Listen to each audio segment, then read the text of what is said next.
Hello there, Sarah from 17 once again, bringing you the start of Chapter 7 in my Castlevania Night Difficulty video walkthrough. And this level is called Balcony.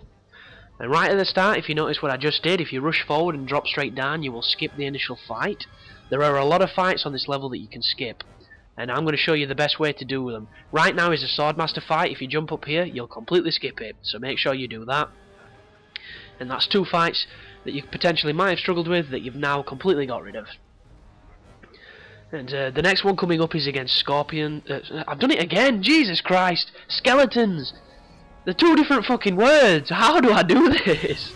Well, when you come in here, if you charge your Shoryuken, you can get a massive jump on this first Swordmaster. I believe though when you kill him, two more spawn. But luckily enough, there is life right next to me there, so if you do lose some, you can always get it back. That was a fail on my part there, because I tried to block an unblockable attack. There's a life to replenish her, and then in the next room, there are two skeletons which you need to kill to get the key. But I'm not going to talk much about them, because everybody knows my policy on Scorpions, and that is be as cheap as possible, because they fucking suck. So instead I'm gonna talk about the question that's on everybody's mind right now, you know, the hot topic, the go-to subject, and that is, what the hell happened to Sandra Bullock? I mean, 1994 or 1993, whenever Speed came out, it might have been before that, but I think it's around there. She was on the top of her game. That's pretty much where she started. And then from every film out, I mean, Demolition Man, Speed, she was in everything. She was just, you know, bouncing around movie to movie, doing, you know, pretty much the same role. We'll let her off for that because she got typecast. But she was convincing. She wasn't, you know, too whiny. She did have some strength to her. She could play a many different faceted character. And she were a good actress. She were entertaining.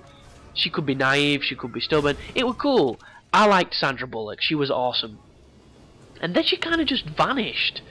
I mean, you look at her IMDb, and she was definitely still acting and still doing films. And she did come back for a few spells to do shit, you know, like Miss Congeniality and all that kind of dog shit. But we don't really count them. And it's just been...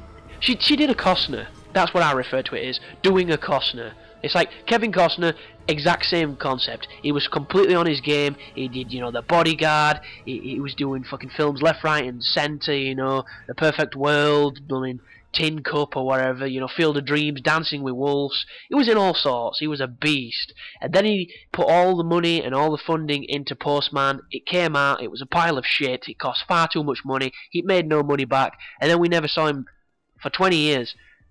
And then when he did turn up, it was in, you know, shit like Mr. Brooks, and he turned in a fantastic fucking performance. I actually watched him in a film the other day called The Company Man. Another really great performance, even though if you ask me, he was really underused. But it's like, what? I appreciate these people make a lot of money so that they can retire pretty young, but at the same time, they're good fucking actors. You'd think they'd want to continue acting. It's just maddening and strange. But, you know, that's the industry these days. You can't control it. And the reason why I'm thinking about Sandra Bullock is because she's in the film that I have now flicked away from onto, and that is The Proposal, which is another romantic comedy with Ryan Reynolds, perhaps one of the sexiest men alive, who I first saw in a film called Buying the Cow, which is a fucking awesome film if you haven't seen it. It's a comedy. It's got some pretty awesome moments to it. I really like that film. It's got the dude from Sliders, who I can never remember the name. It's also got the dude from Office Space, who I never really knew the name of.